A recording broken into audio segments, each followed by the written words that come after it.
Assalamualaikum warahmatullahi wabarakatuh. Perkenalkan, saya Lina Kumalasari. Saya merupakan dosen program studi Pendidikan Ilmu Pengetahuan Alam, Fakultas Pendidikan Eksakta Universitas Pendidikan Muhammadiyah Sorong. Pada kesempatan ini, saya akan mempresentasikan mata kuliah yang saya ampu, yakni mata kuliah Pengetahuan Lingkungan. Mata kuliah ini merupakan mata kuliah yang membahas konsep dasar ekosistem, parameter kualitas lingkungan yang meliputi air, udara, serta tanah, serta dampak aktivitas manusia terhadap lingkungan. Pada mata kuliah ini, mahasiswa dilatih untuk menganalisis data lingkungan, mengidentifikasi masalah, dan merumuskan solusi berbasis sains dengan mempertimbangkan aspek teknis, sosial, humaniora, serta regulasi yang berlaku. Mata kuliah ini mengembangkan kemampuan berpikir kritis, sistematis, dan komunikatif dalam upaya pengelolaan lingkungan secara berkelanjutan. Sub CPMK pada mata kuliah ini yang pertama adalah mahasiswa mampu menjelaskan secara sistematis keterkaitan antara konsep dasar ekosistem dengan interaksi lingkungan yang dikaitkan dengan aktivitas manusia. Sub CPMK kedua, mahasiswa mampu mengidentifikasi parameter fisika, kimia, dan biologi, kualitas air, udara, serta tanah dengan pendekatan ilmiah berbasis data. Yang ketiga, mahasiswa mampu melakukan analisis sederhana terhadap data kualitas lingkungan hidup, yakni air, udara, dan tanah, menggunakan instrumen dan teknik analisis data. Yang keempat, mahasiswa mampu menjelaskan dampak berbagai penyebab degradasi lingkungan akibat aktivitas manusia, serta bencana alam, dan mengaitkannya dengan aspek sosial dan nilai humaniora. Poin kelima, mahasiswa mampu mengevaluasi dampak lingkungan dari berbagai aktivitas manusia berdasarkan data dan peraturan perundang-undangan yang berlaku. Yang keenam, mahasiswa mampu menyusun solusi alternatif berbasis keilmuan IPA dalam pengelolaan lingkungan hidup secara berkelanjutan. Yang ketujuh, mahasiswa mampu berkomunikasi secara ilmiah dan bertanggung jawab dalam menyampaikan hasil analisis dan solusi atas permasalahan lingkungan.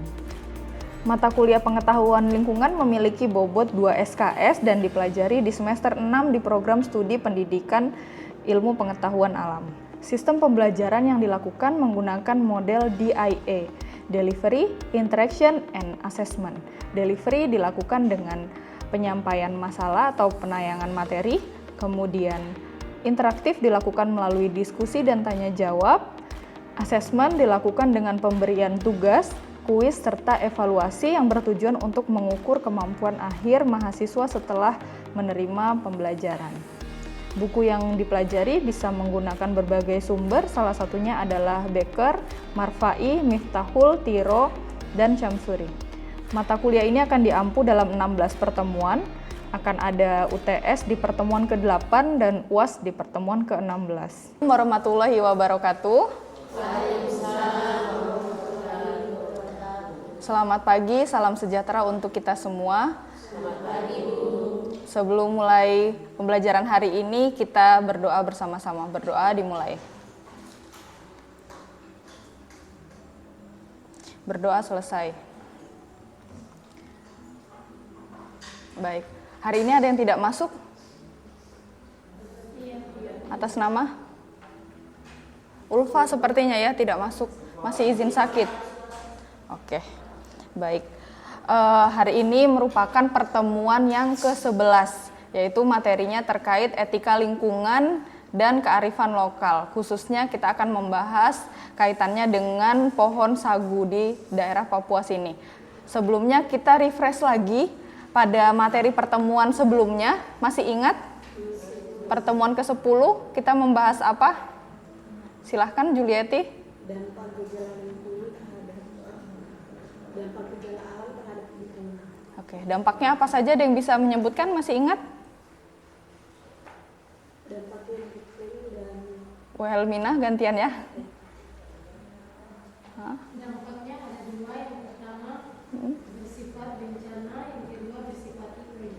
Oke, dampak berupa bencana dan berupa iklim. Jadi kalau berupa bencana contohnya ada banjir, ada tanah longsor, ada gunung meletus yang mana ada sifatnya berupa alami, ada juga yang hasil ulah dari manusia. Kemudian apalagi yang kedua tadi?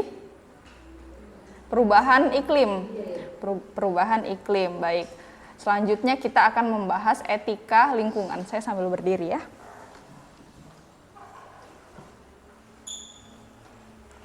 Ya, jadi etika lingkungan. Teman-teman kira-kira apa yang diketahui dengan etika? Ya. Apa? Bisa lebih keras? Salah satu angkat tangan. Abdul, etika? Moral. Oke, kalau etika lingkungan?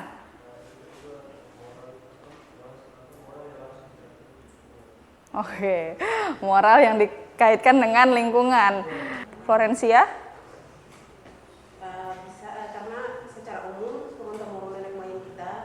Sudah dijadikan sagu itu sebagai makanan lokal untuk alas di Papua khususnya, dan daun sagu juga digunakan sebagai atap rumah. Terus gabah-gabah sagu bisa dijadikan senat alas jualan dedikat gitu, dan gabah-gabahnya bisa di alas dindingan rumah dedikat itu. Selain itu dia punya batang sagu bisa dijadikan kursi dan meja hidup. Baik, jadi etika lingkungan itu pada dasarnya membahas tentang hubungan moral manusia terhadap lingkungannya. Jadi secara prinsipnya bagaimana kita ini sebagai manusia bukan sebagai satu-satunya makhluk yang hidup di dunia ini, bukan sebagai pusat dari semesta. Oke. Jadi etika lingkungan merupakan hubungan moral antara manusia dengan lingkungannya, yang mana pada prinsipnya manusia bukan pusat dari semesta atau antroposentris, tapi juga mengaitkan atau kita harus memperhatikan hak-hak dari lingkungan serta makhluk hidup lainnya atau biosentris dan ekosentris. Nah, sebelum kita melanjutkan materi terkait etika lingkungan dan kearifan lokal, saya ingin teman-teman membagi kelompok menjadi 5 kelompok.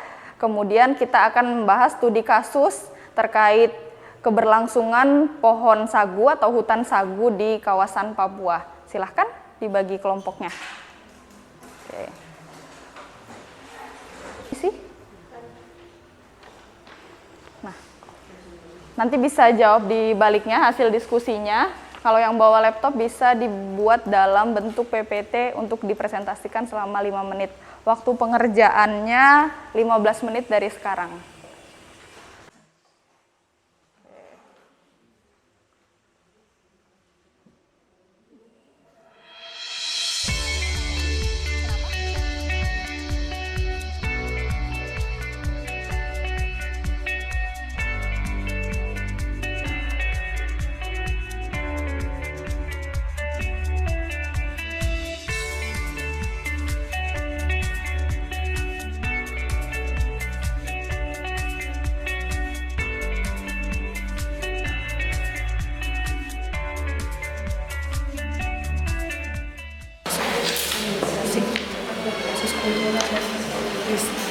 Misal di masyarakat adat itu misalnya mau digunakan untuk pohon sawit gitu kan. Terus kan pohon sawitnya ditebang. Kira apa yang bisa masyarakat adat lakukan? Mengadakan sawit dan menggunakan pasir hukum bisa bisa berbasis experience atau mungkin dari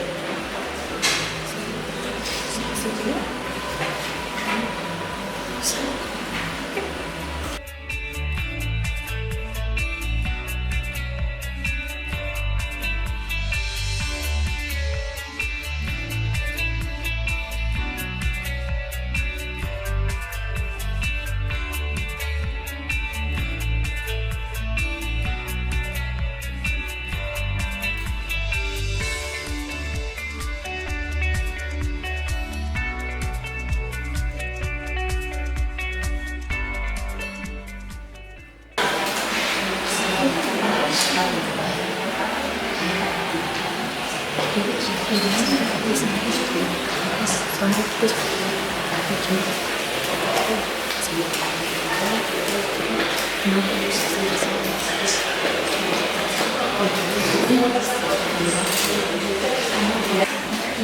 nanti dipilih yang bagus saja lah.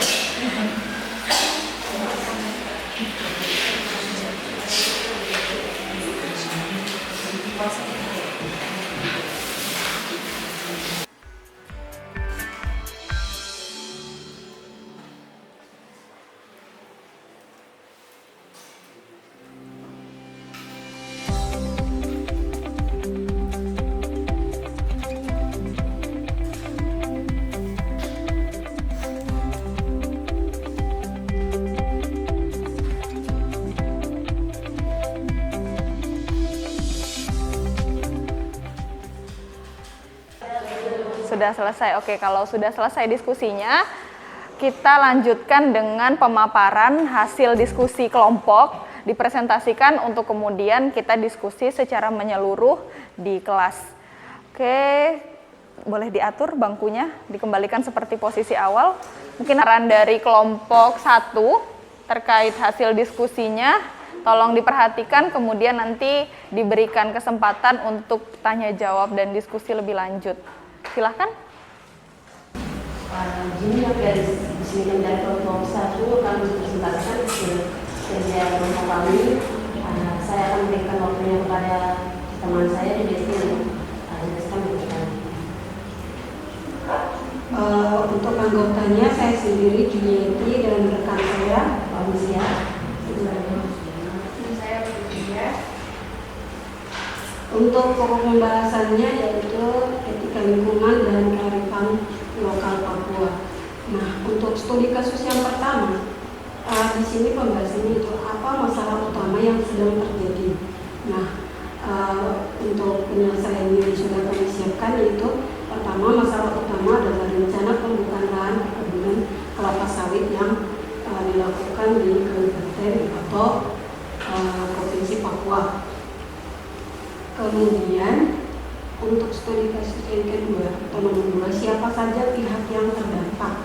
Nah, untuk pihak yang terdampak ini yaitu yang pertama masyarakat adat Papua itu sendiri, kemudian lingkungan dan biodiversitas atau seperti flora dan fauna endemik, dan juga makhluk hidup yang hidup di sekitar lahan tersebut. Kemudian yang berikutnya terancamnya punah akibat deforestasi. Nah, seperti masyarakat luas yang terdampak oleh potensi banjir, polusi, dan emisi gas rumah kaca akibat dari konversi lahan. Kemudian yang nomor 3, apa nilai budaya dan lingkungan yang dipertaruhkan? Yang pertama yaitu nilai budaya, dan yang kedua yaitu nilai lingkungan di sekitaran tempat tersebut. Dan untuk nilai budayanya sendiri yaitu hutan sagu. Nah, hutan sagu ini bagian dari identitas budaya masyarakat adat Papua sendiri. Kemudian kehilangan hutan sagu macam warisan budaya seperti seni, bahasa, dan nilai-nilai adat. Kemudian nilai lingkungan, hutan sagu yang menjaga keseimbangan ekosistem lahan basah, mencegah banjir dan mendukung keanekaragaman hayati. Untuk studi kasus yang keempat itu apa saja kearifan lokal masyarakat Papua dalam pengelolaan hutan sagu atau ritual, larangan, tata kelola adat. Nah, untuk kearifan lokal masyarakat Papua itu sendiri yaitu yang pertama ritual. Nah, ritual ini dapat dilakukan sebelum memanen sagu, seperti doa untuk meminta izin kepada para leluhur atau alam untuk memastikan harmoni dengan lingkungan. Kemudian larangan. Nah, larangan menebang sagu secara berlebihan untuk menjaga regenerasi alami tanaman yang tumbuh berumput.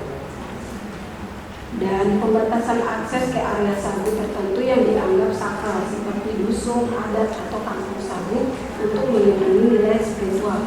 Salah satu contohnya yaitu seperti sasi yang sudah dibahas tadi, yakni bertujuan untuk menjaga keseimbangan ekosistem laut dan darat termasuk hutan sagu itu sendiri. Dan yang untuk studi kasus yang nomor 5 yaitu bagaimana solusi untuk mengatasi masalah tersebut atau memberikan rekomendasi kebijakan berbasis kultural dan ekologis. Yang pertama yaitu pengakuan dan perlindungan hak adat. Pertama, pemerintah harus mempercepat implementasi putusan tentang hak masyarakat adat atas hutan adat termasuk hutan sagu dengan memetakan dan memisahkan wilayah adat tersebut. Dan yang kedua, melarang pemberian izin perkebunan sawit di hutan adat tanpa persetujuan masyarakat adat lokal itu sendiri. Berikutnya, yang kedua, berikan insentif ekonomi seperti subsidi atau pelatihan untuk mengelola produk sagu seperti tepung, makanan olahan. Gunanya mengurangi ketergantungan pada beras, transparansi, dan menegakkan hukum. Yang pertama, tingkatkan transparansi dalam proses perizinan sawit dan audit izin yang diberikan untuk mencegah korupsi dan tumpang tindih konsumsi. Yang kedua, tindak tegas perusahaan yang melanggar regulasi lingkungan atau merampas tanah adat tanpa kompensasi yang adil. Oke, bisa dicukupkan?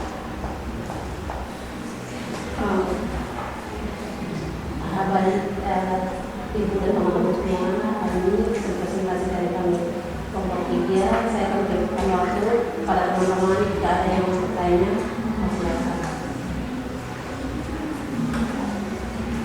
Silahkan.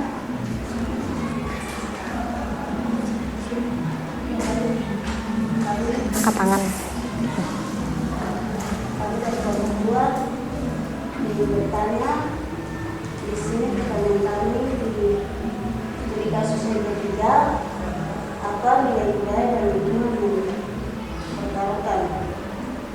Pertanyaan kami, bagaimana caranya agar generasi muda bisa melestarikan budaya makan sagu di era modern? Oke. Baik. Ya, baik, terima kasih atas pertanyaannya. Ada lagi yang ingin bertanya? Mungkin kita sedang Ada. Satu lagi. Izin bertanya dari kami kelompok 4. Di sini saya bertanya di studi kasus yang nomor 4.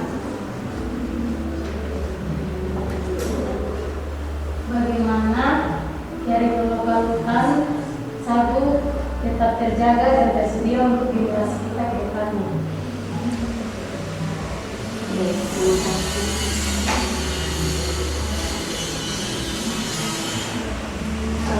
Mungkin kita bisa langsung saja. Pak, jika ada yang masih bertanya, silakan. Kami dari kelompok 2.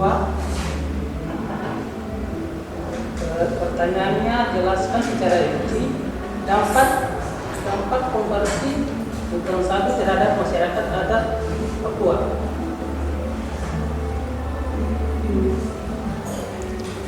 Ya, baik, mungkin kita langsung menjawab pertanyaan dari kelompok sebelah sini. Tadi untuk pertanyaannya bagaimana kita sebagai generasi muda untuk mempertahankan tradisi mengkonsumsi sagu di era modern ini. Nah, untuk pertanyaannya dari kelompoknya kami sendiri itu mungkin bisa diadakan festival pangan di Papua itu sendiri, dan untuk melestarikannya itu kita bisa memanen sagu dari pohon sagu itu sendiri sehingga kita bisa meletakkannya ke festival tersebut. Nah, sehingga mungkin ada anak-anak muda di situ mereka tertarik untuk mencoba. Nah, dari yang hasil pencobaan itu mungkin mereka bisa oh ini ternyata rasanya enak ya, mungkin mereka bisa kelola itu lebih lanjut. Dan mungkin itu saja jawabannya dari kami, apakah bisa diterima. Terima kasih. Ya, pertanyaan selanjutnya mungkin bisa dijawab oleh teman-teman saya. Baik, saya akan menjawab pertanyaan dari Saudara Herlina, bagaimana kreatif hari lokal hutan sagu tetap terjaga dan tersedia untuk generasi ke depan. Kita sebagai anak muda Papua pada umumnya, cara untuk mengatasi atau menjaga kelestarian hutan sagu, minimal jika tempat itu sudah tidak ditersediakan lagi hutan sagu yang sebelumnya, kita bisa cari tempat lain dan bawa bibit dari itu, pohon sagu itu kita bisa tanam di tempat lain untuk menjaga dan melestarikan ke depan lagi untuk kita punya anak cucu ke depan gitu. Mungkin pertanyaan dari saya, jawaban dari saya mungkin begitu. Ya, terima kasih. Mungkin jawabannya tadi nomor 3 mungkin bisa diteruskan. Dampak konversi hutan sagu terhadap masyarakat atau Papua. Terima kasih atas pertanyaannya. Mungkin saya bisa langsung jawab.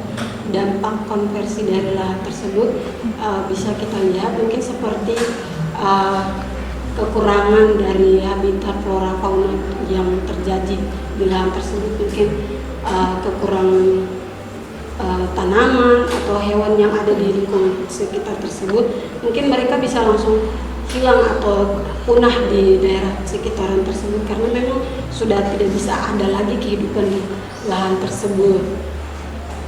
Nah, seperti begitu. Dan kenapa mereka bisa tergeser dari lahan tersebut? Penyebabnya apa? nah, mungkin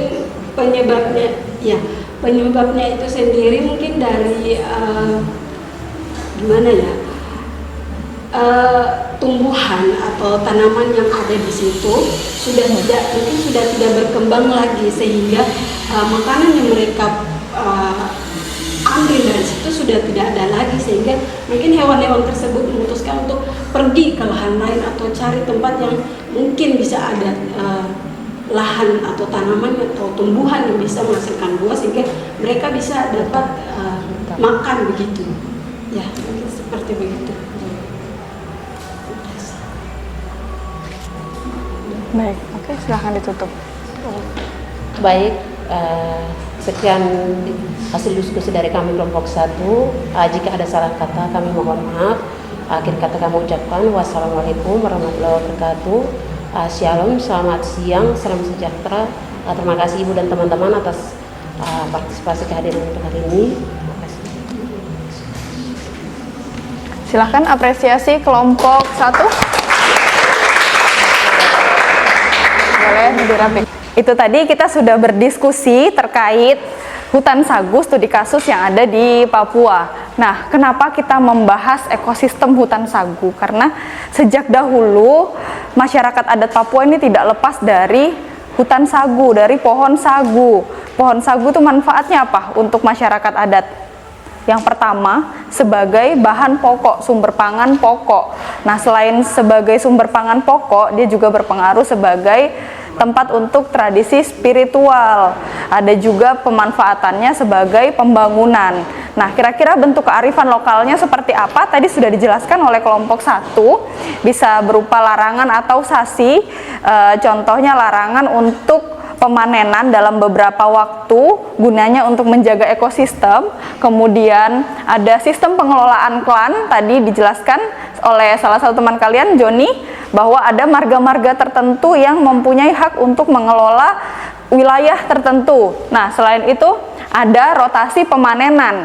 Contohnya seperti apa? Semisal pada lahan, suatu lahan di daerah timur, misal sudah digunakan, sudah masa panen, kemudian tidak ditanam lagi di situ, dipindah ke wilayah barat. Fungsinya apa? Supaya di wilayah timur yang tadi sudah dipanen, dia mengembalikan ekosistemnya ke semula.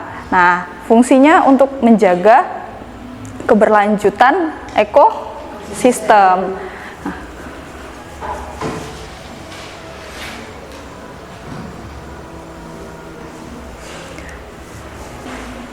Baik teman-teman, kira-kira apa permasalahan yang mengancam ekosistem sagu? Yang pertama ancaman konversi lahan, kedua tantangan sosial dan budaya, yang ketiga dampak ekologis. Oke, baik. Jadi ancaman konversi lahan berupa perpindahan yang awalnya dari pohon sagu kemudian digantikan dengan tanaman yang lain yang sekarang sedang marak di daerah Sorong Selatan sana. Konversi lahan sagu menjadi lahan sawit. Oke.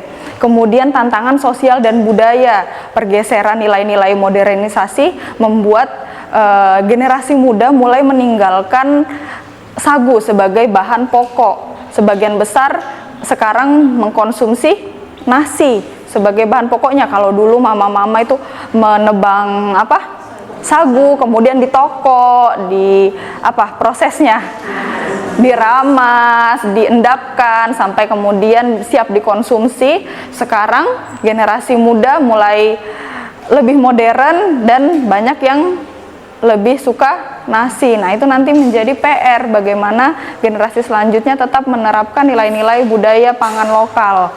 Selanjutnya dampak ekologis. Nah, kira-kira bagaimana kalau hutan sagunya ini berkurang? Kalau hutan sagunya berkurang, otomatis ekosistem akan berubah. Hewan-hewan yang ada di sana juga akan berubah.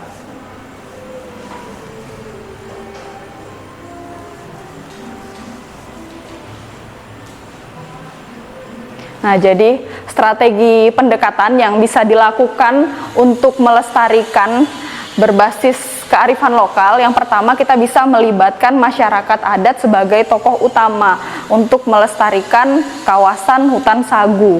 Kemudian kita bisa mengembangkan pendidikan formal dan non formal yang mengaitkan budaya-budaya lokal di kawasan hutan sagu ke sekolah. Misalnya ada penelitian tentang sagu atau pengolahan sagu dikaitkan dengan materi fisika, yaitu katrol. Ada, nanti kalian bisa baca penelitian dari kakak tingkat kalian. Kemudian legalitas adat, jadi menguatkan hak-hak masyarakat adat terhadap kepemilikan lahan.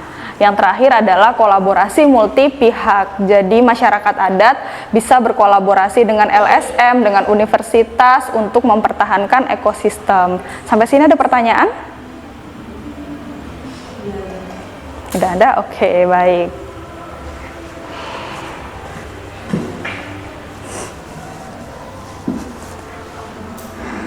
Baik, selanjutnya kita lanjutkan dengan kuis yang bisa dikerjakan secara mandiri. Boleh dicatat.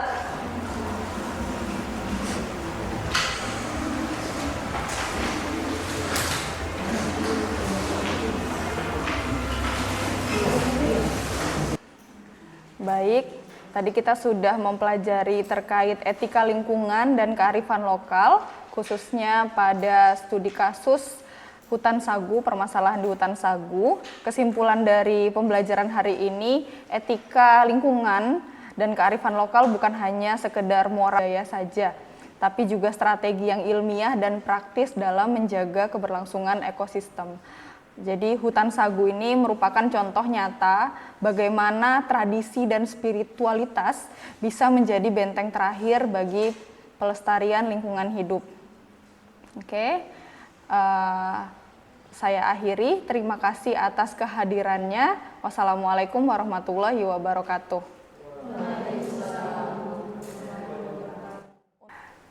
Demikian gambaran singkat mengenai ilustrasi kinerja pengajaran saya, khususnya pada mata kuliah pengetahuan lingkungan.